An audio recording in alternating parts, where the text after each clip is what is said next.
There are some secrets that change the architecture of your soul. I'm 55 years old now, and I've spent 23 years carrying one that's made me into someone I barely recognize. My name is John Whitmore, and I was once a respected anthropologist with 3 published books and a tenure-track position at a university that no longer employs me. I'm telling this now because the silence has become heavier than the truth, and because I'm not sure how much time I have left. Not from illness, but from the constant weight of knowing what I know, of protecting what I've protected. In the winter of 1991, I was 32 years old and arrogant with the certainty that comes from too much education and too little wisdom. I'd received a grant to study the Ojibwe communities in northern Minnesota, focusing on how traditional knowledge systems persisted in modern contexts. I rented a small cabin 40 miles outside of Bemidji, close enough to town for supplies but deep enough in the wilderness to feel the kind of isolation that lets you really hear what people are saying. The cabin sat on the edge of a vast forest that stretched for hundreds of miles, broken only by frozen lakes and the occasional logging road that hadn't been used in decades. The pines stood so tall and close together that even at noon, the forest floor remained in perpetual twilight. Snow came early that year, mid-October, and stayed. By November, the world had transformed into something primordial, where the only sounds were the crack of ice expanding on the lakes and the wind moving through the trees like breath through ancient lungs. I spent my days visiting the reservation, sitting in community centers and living rooms, listening to elders share stories while their grandchildren played video games in the next room. I was interested in the intersection of old and new, the way traditional beliefs adapted to satellite television and microwave ovens. But there was one topic that made everyone uncomfortable, one subject that caused even the most talkative elders to go quiet and look away. They called it by different names, but the message was always the same. There were parts of the forest where you didn't go. Not because of bears or wolves, but because of something else, something they wouldn't name directly. At first, I thought it was a test. Anthropologists were used to being tested, to having to earn trust before being given real knowledge. But the more time I spent there, the more I realized it wasn't about testing me at all. They were genuinely trying to warn me. An elder named Margaret Bearwalker finally told me straight. We were sitting in her kitchen, drinking coffee so strong it could strip paint, when she put her hand on mine and said, "Dr. Whitmore, you seem like a good man. Smart. Respectful. But being smart and respectful won't help you if you go into the deep woods alone. There's something there that's older than our stories, older than memory. It's hungry in ways you can't understand, and once it knows you're there, it won't forget." I remember nodding seriously, writing everything down in my notebook, treating it like valuable ethnographic data. I didn't believe her. I believed she believed it, which was academically interesting, but I didn't believe it was real. That's the difference between studying people and listening to them, a difference I'd learned the hard way. December came, and with it, the kind of cold that makes your lungs ache with every breath. I'd been in the field for 2 months, and I was getting restless. My research was going well, but I felt like I was missing something, like I was observing from the outside instead of understanding from within. So I made a decision that would change everything. I decided to spend 3 days alone in the deep woods, to experience the kind of isolation and silence that had shaped these communities for thousands of years. I told myself it was for research. Looking back, I think it was arrogance, the need to prove that I could handle what they said was unhandleable, that I was somehow different from the soft academics they probably thought I was. I packed enough supplies for 5 days, strapped on snowshoes, and headed into the forest in the early morning darkness of December 18th. The temperature was 15 below zero, and the snow was so deep that even with snowshoes, every step was an exhausting exercise. I followed a frozen creek bed north, moving away from any trail or landmark I recognized. By the time the sun reached its weak midday apex, I was farther into the wilderness than I'd ever been. The silence out there isn't like any silence you've experienced in civilization. It's not just the absence of human noise, it's the presence of something else, something vast and patient.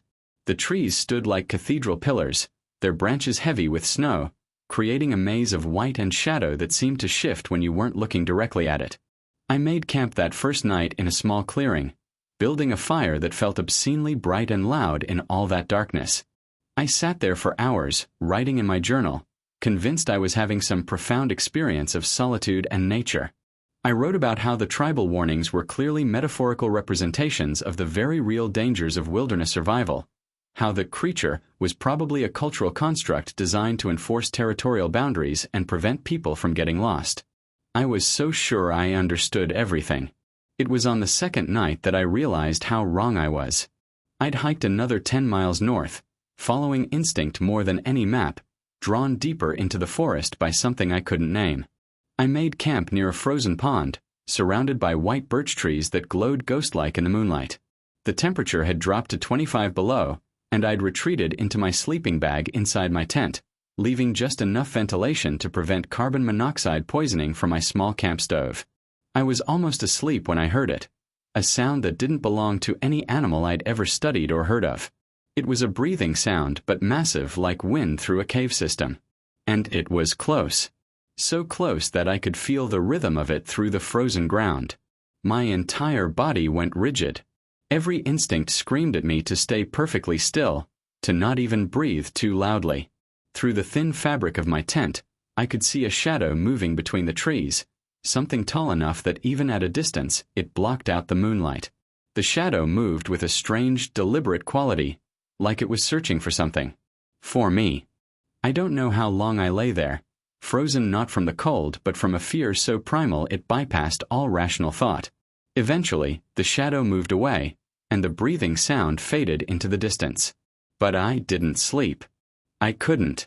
Because I knew, with a certainty that lived in my bones and blood, that Margaret Bearwalker had been trying to save my life.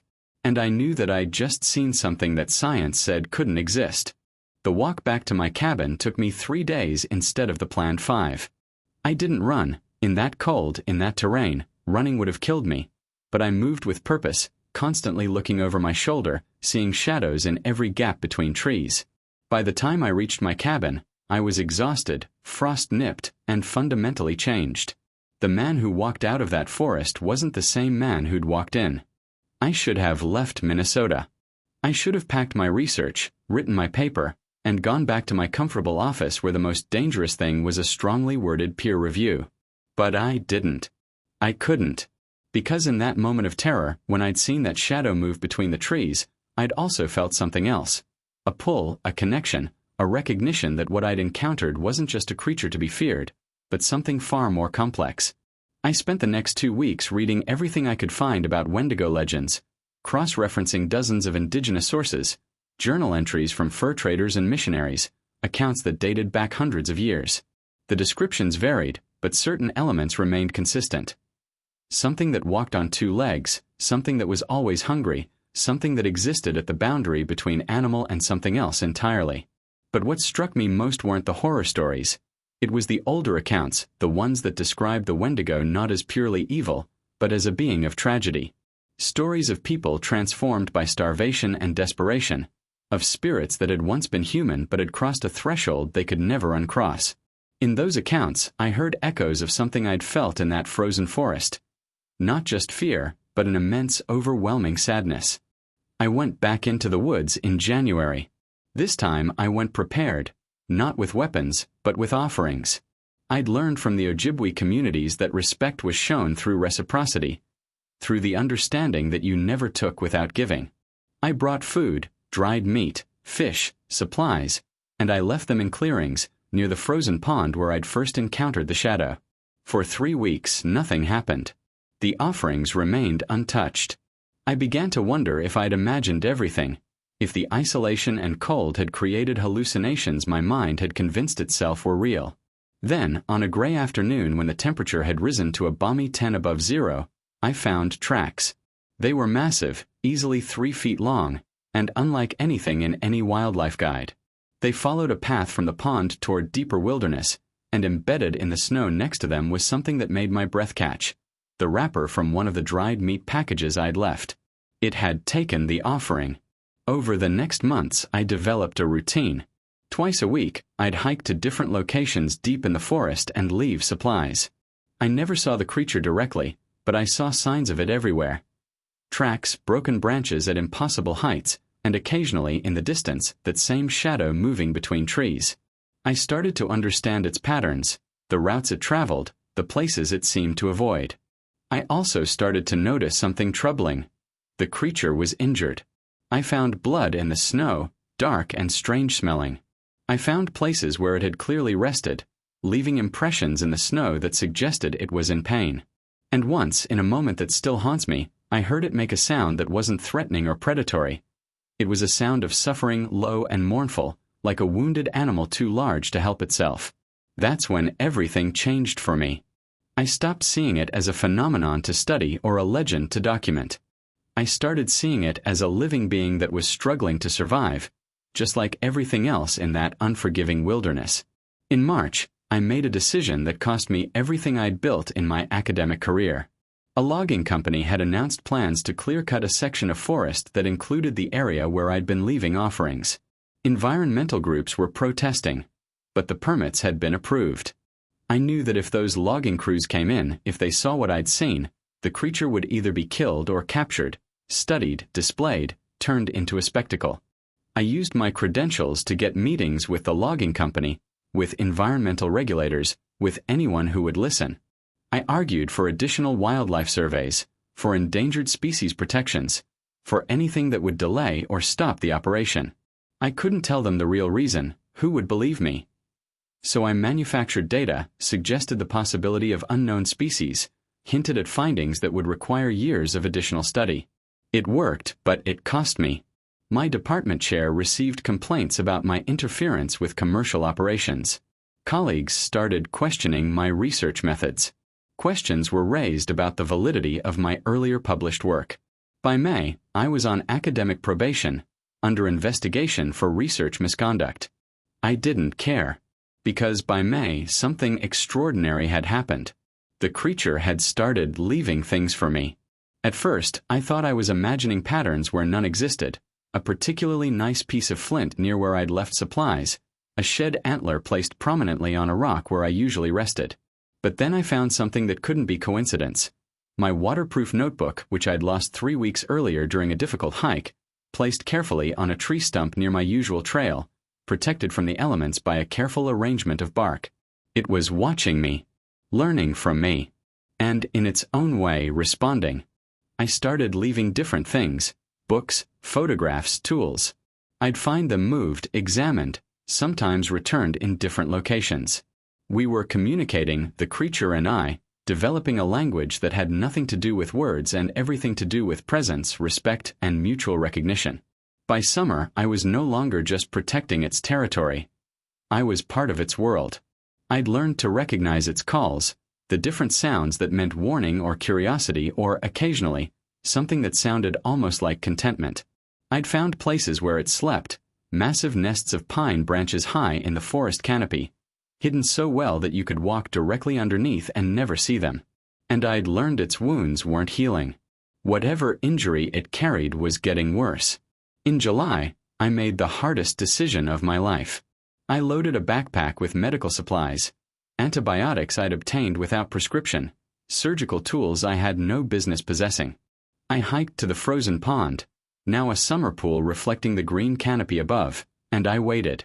It came at dusk. I saw it clearly for the first time, and what I saw broke my heart. It was massive, yes, nearly 9 feet tall with a frame that suggested both human and animal anatomy. But it was also clearly sick, favoring one leg, moving with a care that spoke of constant pain. Its eyes, when they met mine across that clearing, weren't the eyes of a monster. They were the eyes of something that had been suffering alone for so long it had forgotten what help looked like. I held up my hands, showing I was unarmed. I placed the medical supplies on the ground and backed away. For a long moment, nothing happened. Then, slowly, carefully, it approached. It examined the supplies with hands that were too large, too angular, but unmistakably intelligent. It looked at me again, and I swear to God, I saw understanding there. That night, I crossed a line that no scientist, no researcher, no rational person should ever cross. I stayed while it treated its wound, a deep gash in its thigh that had clearly become infected. I helped where I could, holding supplies, providing light for my flashlight. It allowed me close enough to touch, and when I did, I felt the heat radiating from its fevered skin, felt the rapid pulse of a heart working too hard to keep an enormous body alive. By dawn, We were no longer observer and observed. We were something else entirely. Two isolated beings who'd found understanding in the last place either of us expected. That's when the real trouble began. The university officially terminated my position in August. The investigation had found irregularities in my research documentation, conflicts of interest in my environmental advocacy, and what they called a pattern of behavior suggesting an unhealthy fixation with pseudoscientific folklore. They weren't wrong exactly. I had become fixated. I had abandoned scientific objectivity, but they had no idea what I was protecting, or why it mattered more than any career. I stayed in Minnesota. I emptied my savings to buy the cabin I'd been renting and 20 acres of surrounding forest. It wasn't much, a drop of protection in an ocean of wilderness, but it was something. I took work as a consultant, doing just enough to survive, spending every other moment in the woods with the creature I'd come to think of simply as the Old One. That's what the Ojibwe elders called it when I finally admitted what I'd seen, what I'd been protecting. Margaret Bearwalker didn't seem surprised. She invited me to her home, sat me down with that same painfully strong coffee, and said, "So you finally met him. Most people who do don't come back to talk about it." "Him?" I asked. She nodded slowly. "The Old One. He's been in these woods since before my grandmother's grandmother's time. Maybe longer. The stories say he was a man once, a long time ago. A man who got lost in a winter so hard that everyone thought he'd died. When he came back, he wasn't a man anymore. But he wasn't evil either. He was just changed. And so alone that the loneliness itself became a kind of hunger." She told me stories that night that aren't mine to share in full, stories about how the Old One had sometimes helped lost children find their way home, how it had led hunters away from thin ice, how it had existed for generations at the edge of the community. Feared, yes, but also recognized as part of the land itself, neither purely monster nor purely guardian, but something in between. "Why didn't you tell me this before?" I asked. "Would you have believed me?" She smiled sadly. "White people need to learn some things by experience. By choosing. You chose to go into those woods alone, chose to go back, chose to see him as something other than a horror story. Those choices made you someone we could tell the truth to. The years that followed were the strangest of my life. I became a kind of unofficial keeper, a bridge between two worlds. I monitored the Old One's territory, warned off hunters who got too close, used my academic credentials, what remained of them, to influence conservation decisions. I learned its patterns across all seasons, learned to read its mood from the way it moved through the forest, learned that despite everything that made it strange and frightening, it was fundamentally a solitary being trying to survive in a world that had less space for mystery with each passing year. But I also watched it suffer. The injury healed, but something deeper was wrong. It moved slower each year, rested more often. Sometimes I'd find it sitting motionless for hours, looking toward the south, toward places where the forest ended and human development began. I came to understand that its isolation wasn't just physical. It was existential. It was the last of something, and it knew it. The crisis came last winter, 22 years after our first encounter. A development company announced plans to build a luxury resort on the edge of the wilderness, complete with helicopter tours of pristine wilderness. The construction would drive directly through the Old One's primary territory, would bring dozens of people with cameras and smartphones into areas that had remained hidden for decades. I fought it. I called in every favor I had left, contacted every environmental group, wrote editorials that carefully avoided the truth while arguing for preservation. But money and progress have a gravity all their own. The permits were approved. Construction would begin in the spring. I went into the woods to tell the Old One. I don't know if it understood my words, but it understood my distress. We sat together in a clearing, me on a fallen log, it crouched nearby, and for the first time in all those years I cried. I cried for what I couldn't protect, for what the world was losing without even knowing it existed, for the loneliness of being the only one who could see the tragedy unfolding. The Old One made a sound I'd never heard before. Low, rumbling, almost gentle. Then it did something that still breaks my heart to remember. It reached out one massive hand and carefully, so carefully, touched my shoulder. Just for a moment. A gesture of comfort from a being that probably knew more about loss than I ever would. It left that night. I woke to fresh tracks leading north, deeper into the wilderness than even I had ever ventured. I followed them for 3 days, watching them lead toward territory so remote that even logging companies hadn't reached it yet. On the 3rd day, the tracks disappeared into a canyon system that dropped away into miles of uninhabited forest. I've never seen the old one again. That was 8 months ago. The resort construction started in April. They found some unusual tracks during the initial survey and actually called me in as a folklore expert to identify them. I told them they were probably bear tracks, distorted by melting snow. They believed me because people believe what they want to believe, what fits into their understanding of how the world works. I'm 55 now, and I live alone in a cabin at the edge of a forest that feels emptier than it used to. My career is a distant memory, my reputation is ruined, and I have nothing to show for 23 years except knowledge that I can never fully share and a certainty that most people would call delusion. But I don't regret any of it. Because for 2 decades, I was trusted with something extraordinary. I was allowed into the life of a being that existed outside all our categories, all our certainties about what's possible and impossible.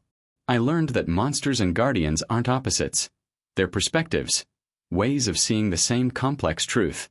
Margaret Bearwalker passed away last spring.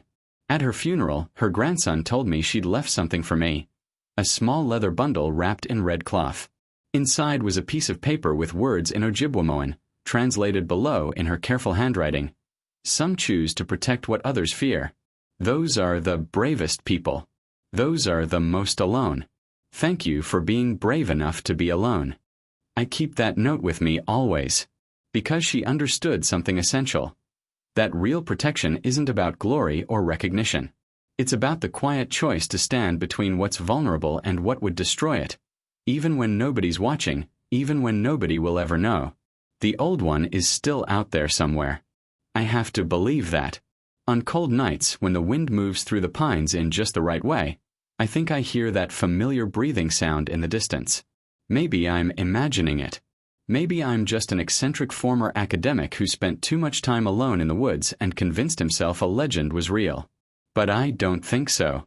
I think some things exist at the edges of our understanding precisely because they need those edges to survive. I think the world is stranger and more wondrous than we admit, and I think there are secrets worth keeping, even when the keeping costs you everything. This is mine. And now it's yours. What you do with it is up to you. But if you ever find yourself in the deep woods of northern Minnesota, and you feel like something is watching you from the shadows, I want you to remember, not everything that seems frightening wants to harm you. Sometimes it just wants to be seen for what it truly is. Not a monster, not a myth, but a living being trying to survive in a world that has less and less room for things that don't fit into neat categories. Leave some food if you can. Show respect. And whatever you do, don't try to capture what you see. Some things are meant to remain free, mysterious, and wild. Some things are meant to remind us that we don't understand everything, and that's not a failure of knowledge. It's an invitation to humility, to wonder, and to the kind of compassion that asks nothing in return except the chance to protect what matters. That's what I've learned. That's what I'm passing on. And that's why, despite everything I've lost, I'd make the same choices again. Every single one.